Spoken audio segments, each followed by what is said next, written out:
All right, guys, here we go into week 8, almost at the end of the cycle, getting close to December as well. So, um, getting into this workout today. So, sumo box squats, great movement. Been working a lot on this guy. So, 3 reps. I believe we went down from 5 to the threes now. And the goal is to go a little bit heavier, but still kind of keeping that speed with the movement because a lot of this is going to be that hip drive, that explosive power on the way up. So make sure you just modulate the weight so that you can keep good speed coming up. So that's the focus on the first part, speed, power, and we're building strength out of that. For the workout or conditioning piece today, it's going to be more of a high intensity conditioning piece where you got 4 rounds, 3 minutes on, 1 minute off. In the 3 minutes, you're going to do 20 Russian kettlebell swings, 20 sit-ups, and then we're going to go into max box jump overs in the remaining time of the 3 minutes. So think about like trying to get the Russian swings and the sit-ups done in about 2 minutes, giving yourself about a minute on the box jump overs so that you can really kind of finish off strong every interval, and then a 1 minute rest. So we got to be careful with how fast we go. We don't want to blow a tire right away. You want to make sure that you can sustain it for the 4 rounds, especially for the first three. And then the last one, you can really kind of push it. So Mondays, getting our week started off right with some strength and a good conditioning workout to start off. And then speaking of conditioning, Tuesday is our conditioning day. This is where we're working on endurance. How much can we be consistent or how long can we be consistent for? So this one is a 5 rounder, 9 thrusters, 8 bar facing burpees, 9 squat cleans, 8 bar facing burpees, and then 2 minutes on the bike at a recovery pace. So the idea here is that we're pushing hard for those first 4 movements. So the thrusters, burpees, cleans, and the burpees again.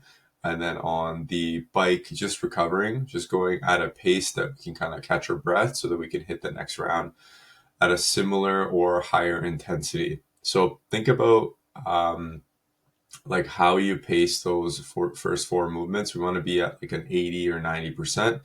And then that 2 minutes is just like at a 60%, like a conversational pace. So the idea here is like if we can keep the same time per round, we're being focused and being aware of our pacing and how fast we're going. If you just kind of go into this with no strategy, it's likely that you could go really fast in the first round and then kind of just taper off, which is not what we want for today. So just keep that in mind for Tuesdays. Wednesday's workout. So tips on today. We got our top of pull-up hold, a little bit different, bottom of push-up hold, 10 seconds, top of dip hold, and then 5 ring muscle-up transition. So we changed up a little bit of the movements here. The idea is like we're just going to challenge and have some novelty in the movements.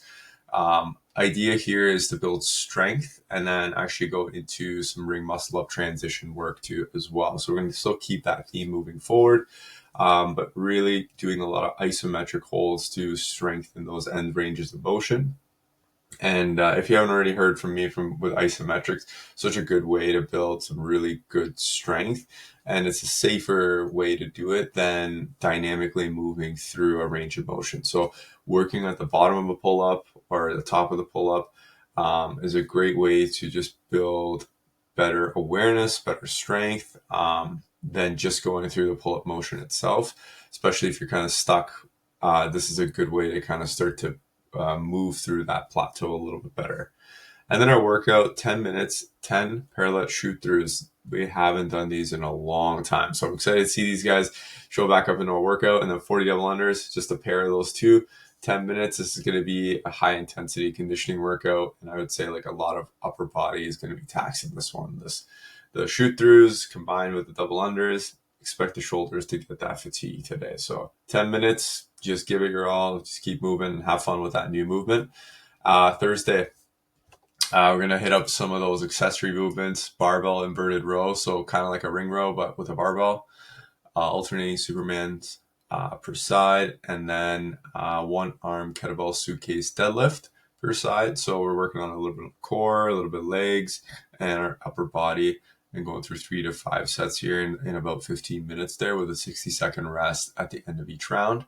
And then our workout, I thought I'd bring another movement back in that we haven't done in a while. So 200-foot single arm overhead carry per side with a 24 kilo for the guys and 16 kilo kettlebell for the ladies, and then 15 strict toes to bar. So this is where it's going to get real challenging on the core in this one because of that overhead position, the balance, and then trying to do the toes to bar as well on top of that. So it's a good little challenge for you on Thursday. And then we'll follow up that Friday workout. We got the reps descending on the power cleans here. So if you guys remember, it was 2 and 2. Now it's 1 and 2. So now you can go a little bit heavier on these power cleans. And the idea here is to build that skill. If the skill is there, then challenge the weight for yourself. We're doing a set of this complex every 90 seconds. And the idea is like, once you do that power clean, keep it up and do 2 front squats. This is to build more of that, build towards that squat clean eventually, but building more of that raw kind of power and strength. And then our workout, this one's inspired off of an open workout.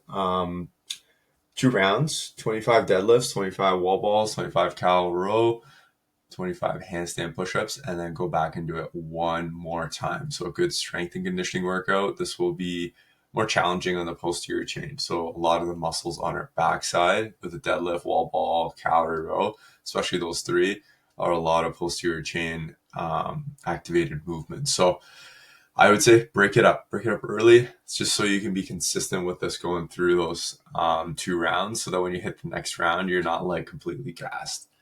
Saturday's workout, intervals, fun with intervals here. We got 1 minute of box jump overs, 1 minute of strict sit-ups, then 2-minute rest.